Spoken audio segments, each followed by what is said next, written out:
It's my absolute pleasure now to invite our scholar in residence, Dr. Ken Stein, to speak to us. Going along with Chase's theme of legacy, no one has left such an impactful legacy on the study of Israel than Dr. Stein. He taught Middle Eastern history, political science, and Israel studies at Emory University. He is internationally recognized as an expert on Israel's origins, its domestic policies, and international relations.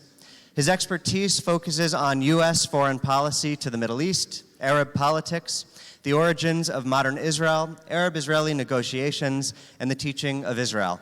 Dr. Stein founded the Emory Institute for the Study of Modern Israel, known as ISME, and the Center for Israel Education, CIE.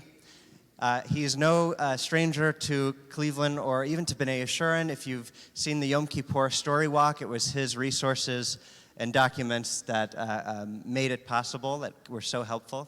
It's my absolute pleasure to invite up Dr. Stein.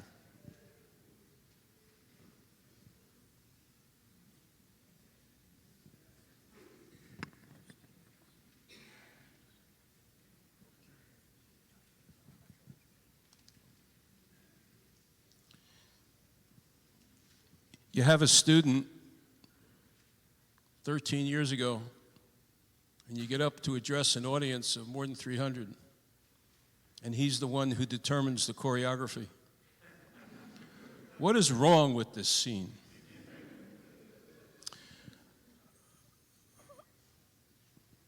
This is not going to be easy on a day of joy and celebration of Chase's bar mitzvah. In a certain sense, Chase, I apologize for the seriousness of what may be said today. I'm sure when Joshua and I figured out what he would want me to talk about, we had no idea what would have happened 14 days ago. So with that in mind, I hope you'll take it in the context and the joy which I have for you in your bar mitzvah today, and to your family as well. To the congregation, to B'nai Yeshurun, to Rabbi Hal, Alex, and Joshua, thank you for asking me to be here this weekend. We decided this morning that the topic would be 1939, 1979, and I would have to do that in 15 minutes, which normally takes about 1/3 of my Arab-Israeli conflict class at Emory. It's a good thing I am a professor emeritus, otherwise the president of the university would know very clearly that there's a measure of obsolescence about the time that Stein spends in the classroom.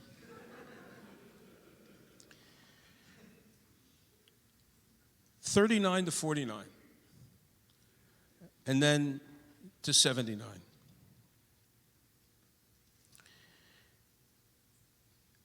May I ask you all to consider the following. Close your eyes and imagine a picture, a photograph of 3 gentlemen sitting at the Zionist Congress in March of 1939, David Ben-Gurion, Eliezer Kaplan, who was involved with the finances for the Jewish Agency, and Chaim Weizmann, who was known as the diplomat, the Zionist diplomat at the time. And they're sitting there, and if you would do me a favor of take your head and put it into your hands like this, and then just look straight down and think about the phrase above their head that would be oy vey.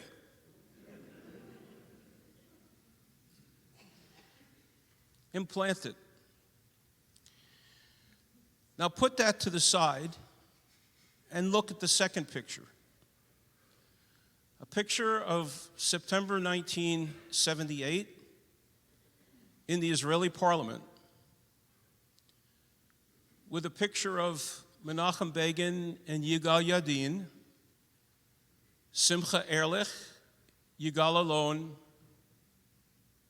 Abba Iban, Shimon Peres, talking back and forth, debating whether to accept or not accept the conditions of the Camp David discussions that took place 3 weeks earlier, or actually a week earlier, at the Camp David summit between Carter, Begin, and Sadat. Juxtapose the two in your mind and think about what a difference 40 years makes. We'll get back to the photograph in a moment.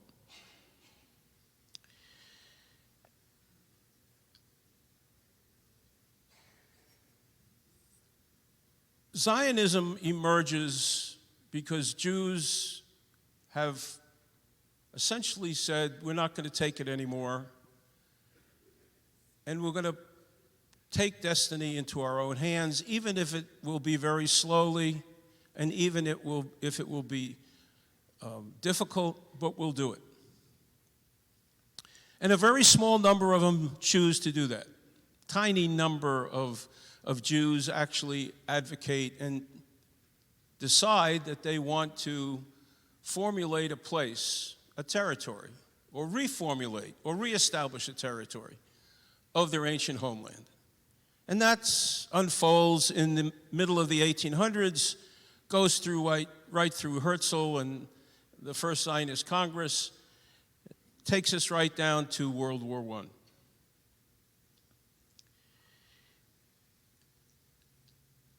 Pogroms, precariousness, living at the edge and the whim of others, being on the fringes, was no longer an ideal way of conducting the Jewish condition.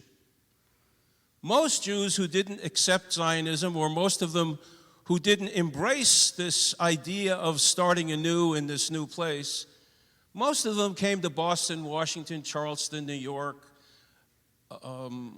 Singapore, Buenos Aires, Mexico City, wherever they would migrate in order to have a better life. But then there was this core that said, let's try and do this.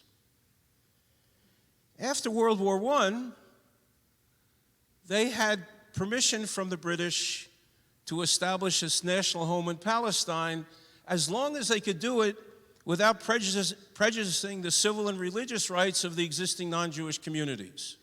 That's two sides of the Balfour Declaration.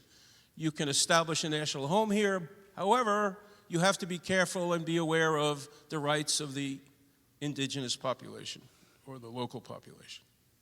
So already there's a dual obligation here, two kinds of commitments. But the two communities are not equal. They're not equal in size. They're not equal in their ability to collectively work together.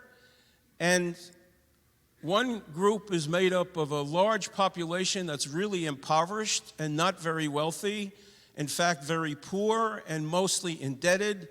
And that's the majority Palestinian Arab population that lives in Palestine in the period after World War I, during the Ottoman Empire's demise, and well into the 20s, 30s, and 40s. There still is this large Arab population in Palestine that is weak, that is almost dysfunctional politically, in part because of the divisions within their political leadership.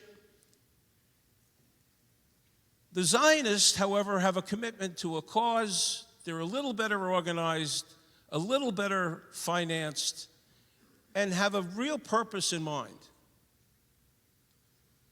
And they proceed to evolve a nucleus for a Jewish state, demographically, geographically, politically, ideologically, very divided.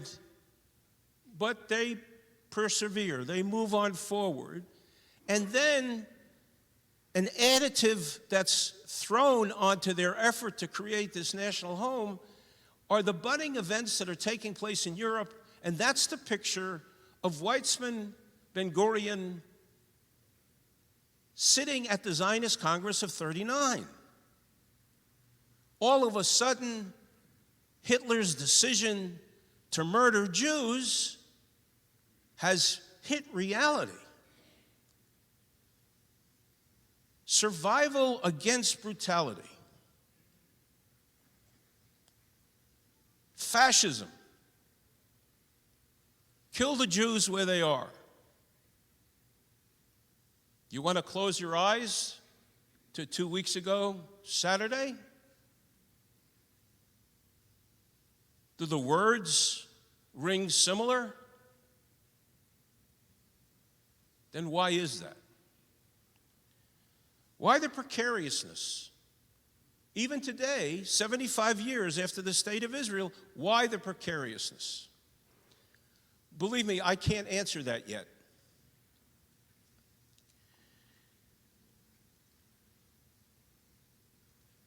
Last night, when I spoke from the Bima, I talked about 4 concepts. Torah Yisrael, Am Yisrael, Eretz Yisrael, and Medinat Yisrael. Chase did Torah Yisrael today, and this is Am Yisrael in front of us. Eretz Yisrael is that place 6,000 miles away, and Medinat Yisrael is the Jewish state since 1948. Each Shabbat, Jews throughout the world read, I think, the same Parsha HaShavua. They may read half of it, they may read all of it, and then the discussion starts amongst the rabbis in every community, everywhere. What does it mean? You know, we tear it apart, we build it up, and then we do this every week. We do it all over the world, and then when we get finished reading this lovely book, what do? We rewind it and we read it again. Like, we just can't get enough of it. But that's because it's the cement that glues us together. That's what a bar mitzvah or bat mitzvah is about. How many have occurred throughout the world on this day?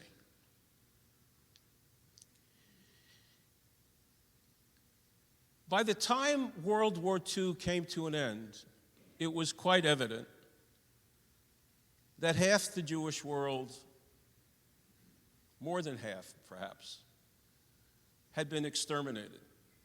And very few people survived. Very few people battled back. Very few people made it through the forests of Poland or wherever.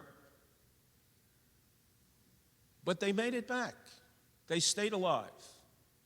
Some of them came to Eretz Yisrael. Some of them came to help create the state. Some of them they went to the United States and they helped the state evolve over the next 75 years.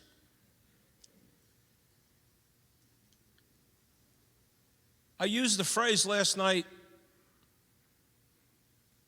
we've learned to take every challenge and turn it into an opportunity.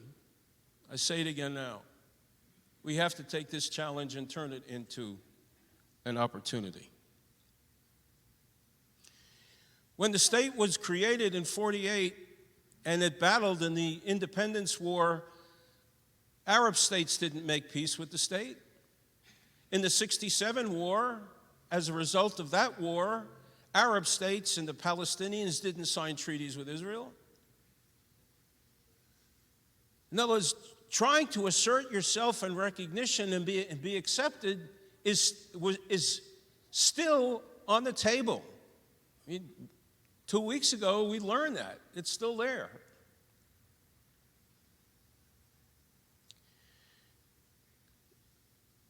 I'm going to ask my good friend Joshua if you and a couple of your colleagues would pass out this handout.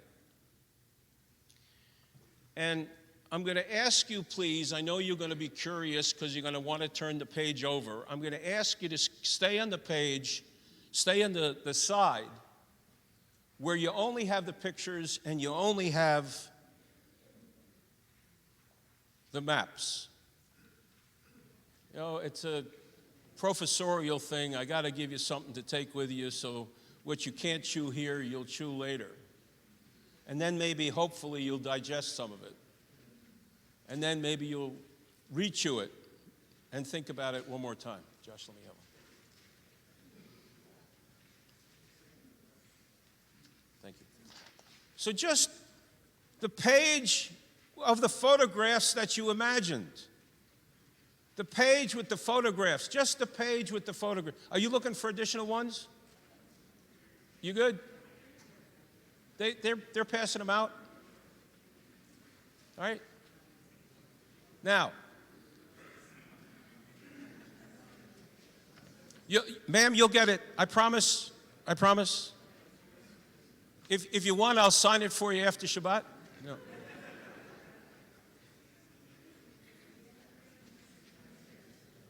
If you don't have it, put your hand up, and the recruited gabais will hand it to you. Now, you're probably asking me, why didn't he do this? Why didn't he put it on our seats before he started? Because you wouldn't have paid attention to me for the first 10 minutes. I know that. I've taught long enough to realize that. You're good? Everyone, Rabbi, keep moving forward. Okay. So at the top of the page, sir, right over there.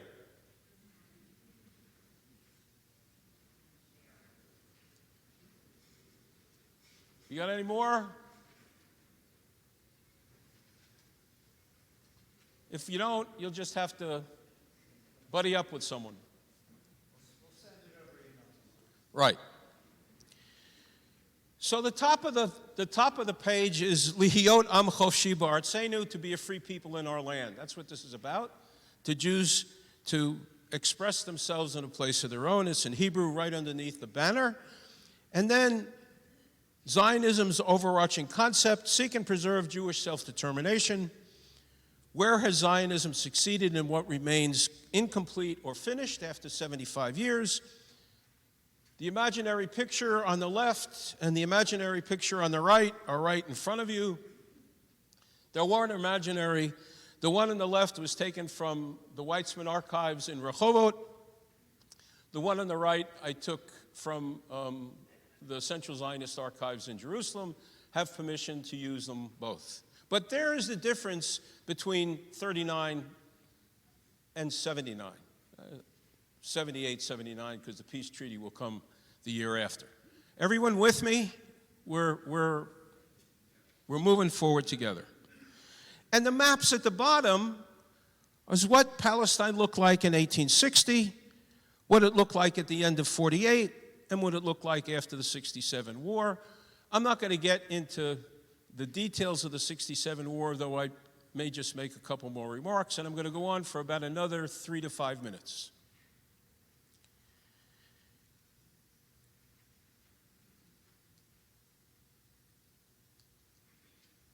One of the goals of Zionism was to seek the normalization of the Jewish condition, however you define that. I'm not sure I understand what seeking the normalization of the Jewish condition. I guess that means for Jews to be recognized as equals wherever they live or within a state.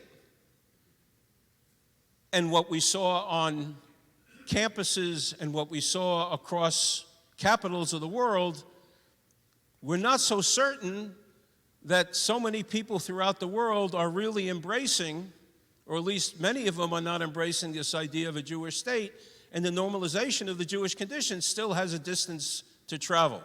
Maybe it will always have a distance to travel. Maybe it's over the horizon and it can't be reached. It's possible. It really is possible. Now, I'm going to ask you, for those of you who haven't turned the page over, to do so.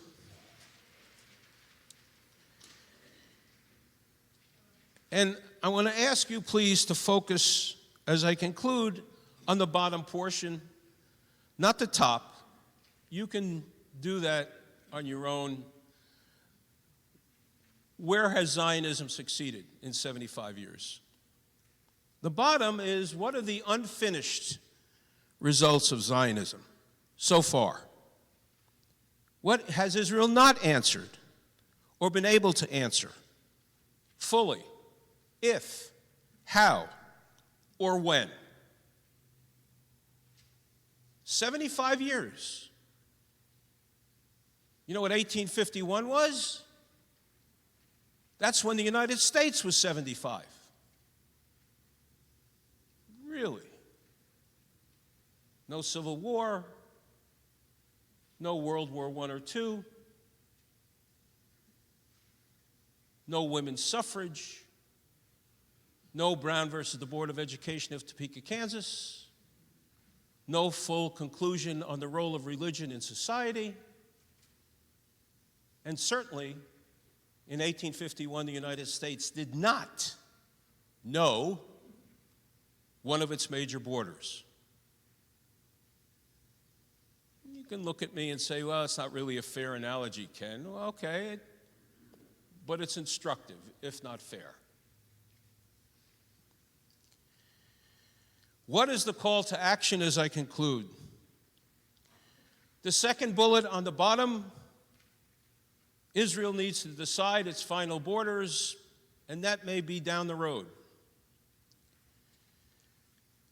It needs to finalize relations with its immediate Arab and Middle Eastern neighbors, to decide its relationship with the Palestinians, to normalize the Jewish condition worldwide,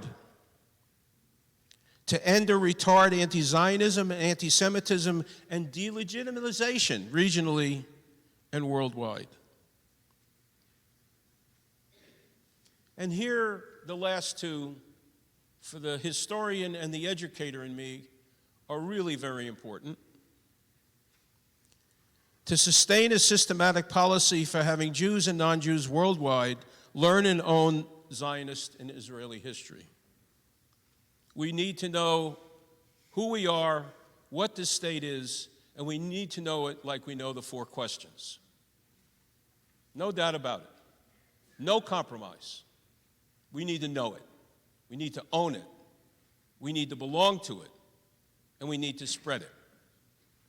And lastly, to build a Jewish memory that comprehends and takes pride in the nuanced complexities of Jewish state-seeking, state-making, and state-keeping.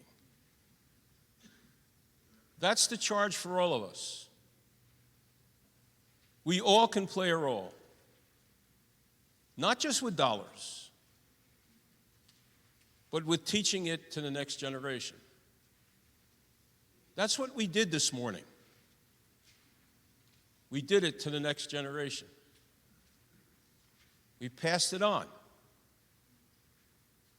That is exactly what Door to Door is all about. Thank you very much.